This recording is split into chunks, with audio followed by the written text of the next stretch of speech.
Aujourd'hui, les gens se demandent comment et quand l'économie mondiale va se relever de sa récession actuelle.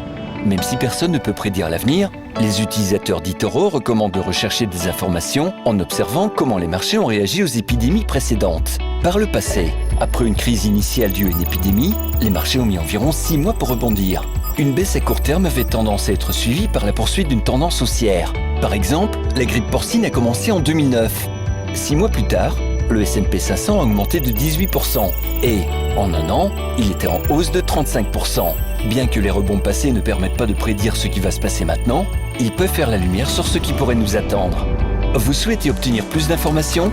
Sur eToro, vous pouvez consulter, poser des questions et comparer les stratégies de plus de 10 millions d'utilisateurs du monde entier. Participez à la conversation. Sur eToro, le leader mondial des réseaux de trading social.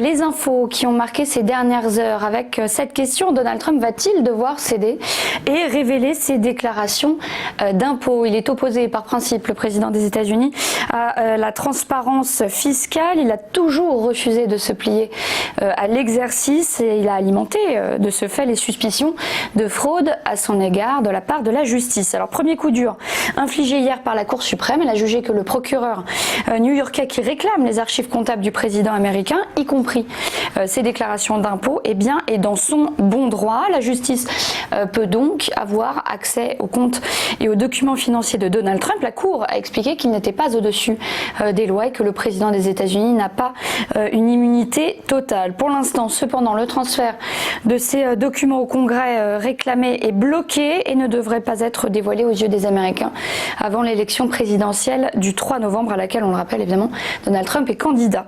Pour rappel, le procureur qui enquête le soupçonne d'avoir falsifié les comptes donc de sa société, la fameuse Trump Organization, entre 2010 et 2018.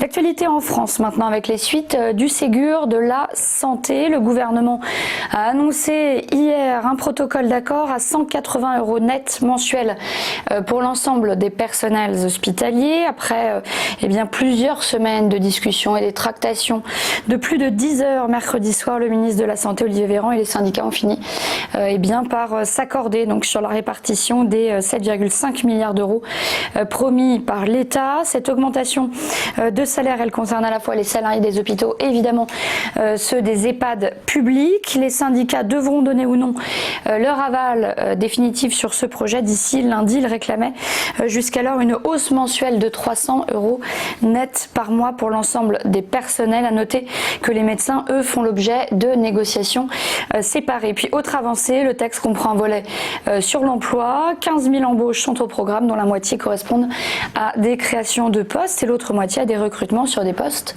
non pourvus. Et puis enfin, on termine avec cette information et cette conséquence de la crise sanitaire. Le groupe Aéroports de Paris va devoir revoir ses objectifs à la baisse. Dans un communiqué publié hier, ADP déclare vouloir engager des négociations avec les syndicats pour s'adapter à une activité réduite dans les prochaines années. L'objectif, éviter tout départ contraint selon la direction. Le groupe va devoir désormais passer, je cite, à un modèle de gestion d'une situation dans laquelle les activités et les investissements seront réduits, donc en raison de la lenteur de la reprise du trafic aérien. La direction et les syndicats s'apprêtent donc à négocier un accord d'activité partielle de longue durée, un accord de performance collectif et puis un dispositif de rupture conventionnelle. ADP évoque des négociations possibles jusqu'à fin septembre, ce qui inquiète certains syndicats qui trouvent ce laps de temps de négociation bien trop court. Petit point maintenant sur la bourse avec les principales places européennes qui ont fini la séance hier dans le rouge pour le 3e jour consécutif. La bourse de Paris a perdu 1,21% et est passée sous la barre des 5000 points. La bourse de Bruxelles a clôturé à moins 0,74. Le DAX a perdu 0,04%. du côté de Wall Street, le signal est beaucoup moins clair. Le Dow Jones a cédé 1,39 et le S&P 500 a perdu 0,56%. Mais voilà, les valeurs technologiques ont toujours le vent en poupe. Le Nasdaq a atteint son 26e record de l'année, son 5e record du mois de juillet, en finissant à 10 547 points, soit plus 0,53% en fin de séance. Et puis on termine avec un mot sur le Japon et la bourse de Tokyo qui elle a fini à la baisse. Le Nikkei a cédé 1,06, le Topix 1,35%. Restez bien avec nous, le Live TV Finance continue dans un instant avec l'ouverture de la bourse de Paris. À tout de suite.